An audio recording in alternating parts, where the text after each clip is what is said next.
I'm Naked FireFly. Welcome to my channel. If this is your first time here, I hope you will like and subscribe to my channel, as well as hit that notification bell to get, notifications.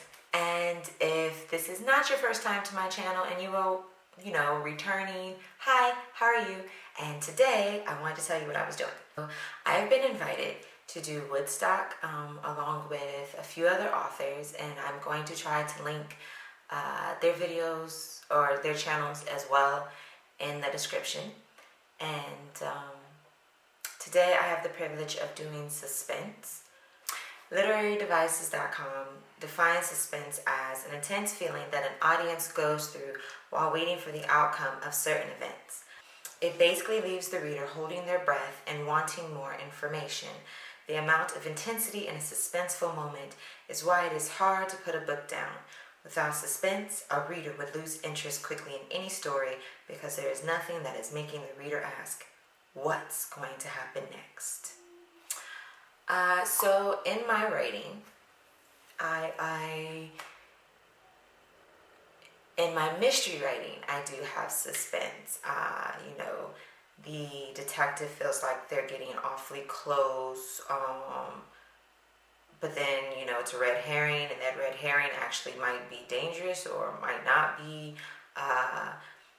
In romance, it's more of a will he or won't he, will she or won't he, will she or won't she. However, my prime example being not only a writer but also as a mom is the biggest suspense is when I cook a new dish and it's not quite sure, I'm not quite sure whether they're going to enjoy it or not. And that's just being a mom.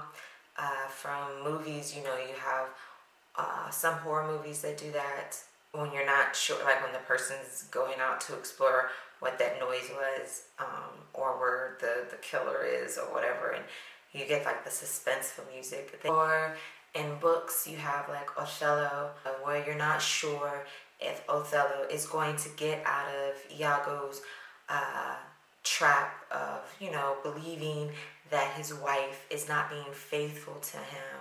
You have other literary works such as Tarzan and Jane, where you're not sure if Tarzan is going to be able to beat the big ape that has Jane, captive. Then you have works like Swiss Family Robinson, where you're not sure if the family is going to get off the island safely. I can't really name any movies off the top of my head. You have movies like Alien and just other movies like from all genres. All genres really have suspense, but they express it in a different way. You either have the ominous music going, or either you have like the I want them together, like the sad, K-drama, Korean music, or like the sad music that makes you wonder if it's really going to happen. Are the two going to get together, or are they just going to be separate for the rest of their lives? And then you have the genre such as mystery, which has not the scary, ominous music, but it still has the suspenseful music, like Scooby-Doo.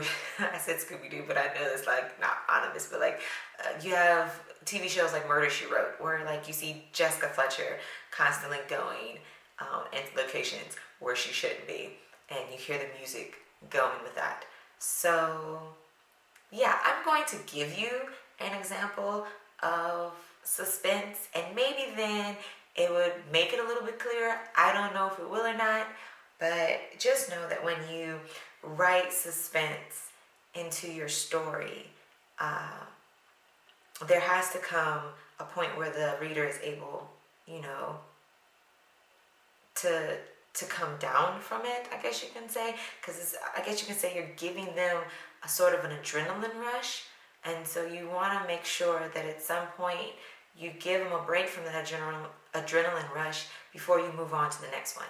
But I'm going to show you an example of some adrenaline rush as not only Naked FireFly, or as the writer Kierra L Rose, or Yasmin Sweets, but as the mom. So here you go.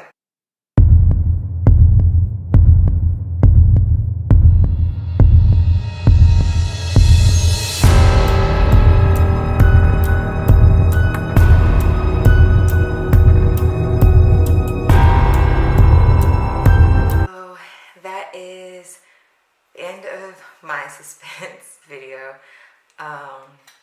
Hopefully that helps somebody. And I want to thank the story detective, Robert, for allowing me to participate in this. Enjoy the rest of Wordstock, and peace and love.